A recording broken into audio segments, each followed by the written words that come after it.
The ancient salt marshes. As in many other places between the Orne and the Seine estuaries, salt marshes have been used here for a long time. Before the fridge was invented, salt was very important. It was indispensable for the conservation of food, especially fish. According to archaeologists, the earliest salt extraction dates back to the first millennium BC, up until the Gallo-Roman period. Sea level was much higher than it is today. Historical documents mention the salt marshes in the Middle Ages and the period before the French Revolution in 1789.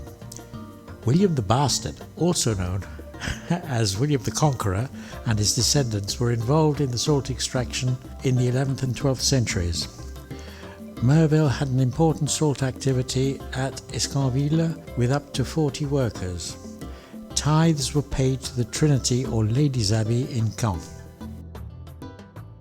In those days, the lower Dive Valley had a variety of wetlands, salt marshes, peat bogs and sandy swamps with brackish water.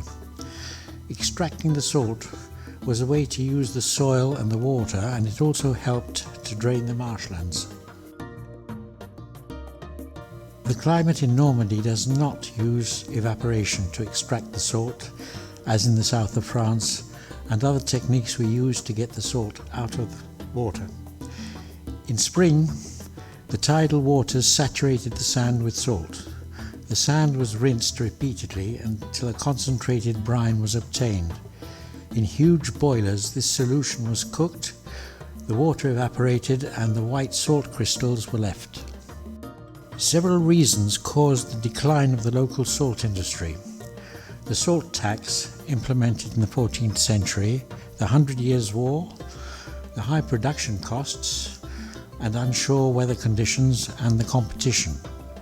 In the 19th century, the marshes were drained, the landscape changed, and agriculture was intensified. Salt marshes, freshwater swamps, meadows. Today, these areas have gained in economic and environmental interest.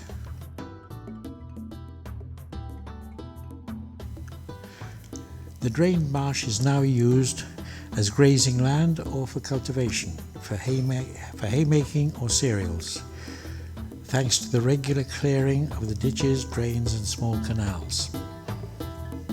Wildfowling is frequently practiced from hides situated on the edge of small lakes or ponds.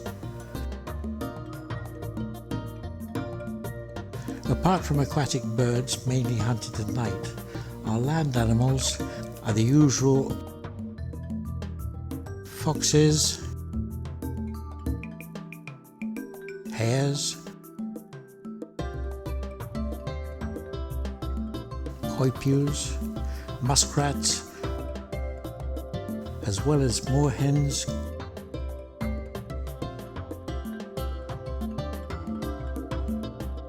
kestrels,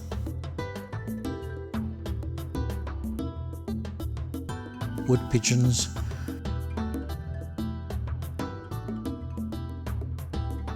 and grey herons, etc.